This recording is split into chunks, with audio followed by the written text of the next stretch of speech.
अस्सलाम वालेकुम फ्रेंड्स, मैं हूं नवाज़ ज़हीर और आप देख रहे हैं इस वक्त मेरे यूट्यूब चैनल ज़ाइनी ज़िंदगी। Stay with us. फ्रेंड्स, आज की वीडियो में मैं आप लोगों को प्रीपोजिशन के बारे में बताऊंगा। बट बिफोर, प्रीपोजिशन है क्या?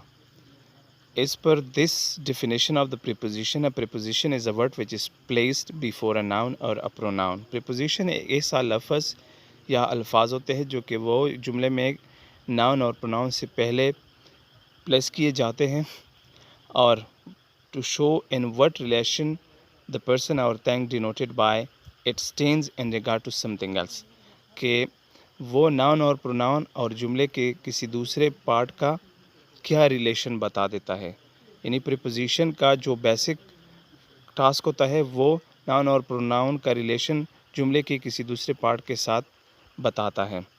और simply the word preposition means that which is placed before, यानी प्रीपोजिशन का मतलब है, ये 2 सिलेबल वर्ड है।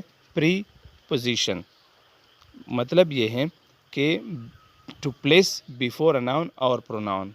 सो प्री का मतलब ये हुआ और पोजीशन का मतलब ये कि नाउन और प्रोनाउन से पहले प्लेस किया जाता है। प्रीपोजिशंस को फर्दर कैटेगराइज और डिवीज़न के लिए इस टेबल्स के ज़रिए हम सीखने की कोशिश करते हैं। So at the top as you see, left side पे टाइम है, राइट साइड पे प्लेस है और बीच में जो पिरामिड है इसमें 3 कैटेगरीज़ हैं।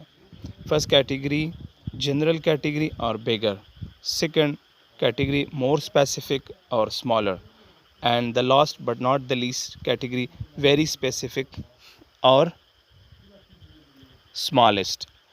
सो इन 3 कैटेगरीज़ की मदद से जो पिरामिड है हम प्रीपोजिशन को प्रैक्टिकली सीखने की कोशिश करेंगे।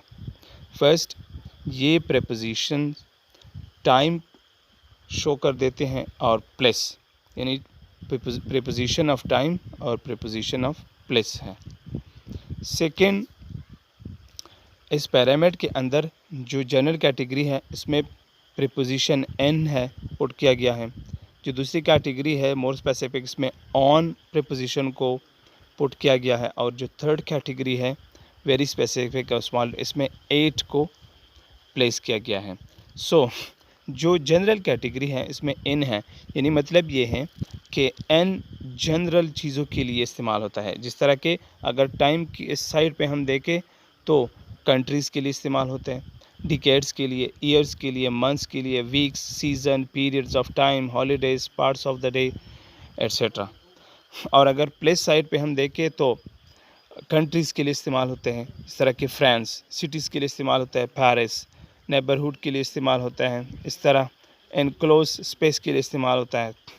सो अब जो दूसरी कैटेगरी है ऑन का, विच इज़ मोर स्पेसिफिक और स्मॉलर, अगर टाइम के साइड पे हम देखें तो it is use for the weekend, Monday, like April, my birthday, Sunday morning, Easter day etcetera etcetera. और अगर हम प्लेस साइड पे देखें तो स्ट्रीट्स के लिए इस्तेमाल होता है ऑन स्ट्रीट, एवेन्यूज़ के लिए इस्तेमाल होता है, सरफेस के लिए इस्तेमाल होता है, इस तरह मीन्स ऑफ ट्रांसपोर्ट के लिए, इन कम्युनिकेशन के लिए इस्तेमाल होता है।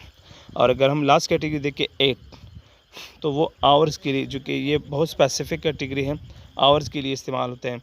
इसी तरह midnight, the moment, the at Easter, इस तरह अगर हम प्लेस साइड पे देखें तो एड्रेसेस और स्पेसिफिक लोकेशंस।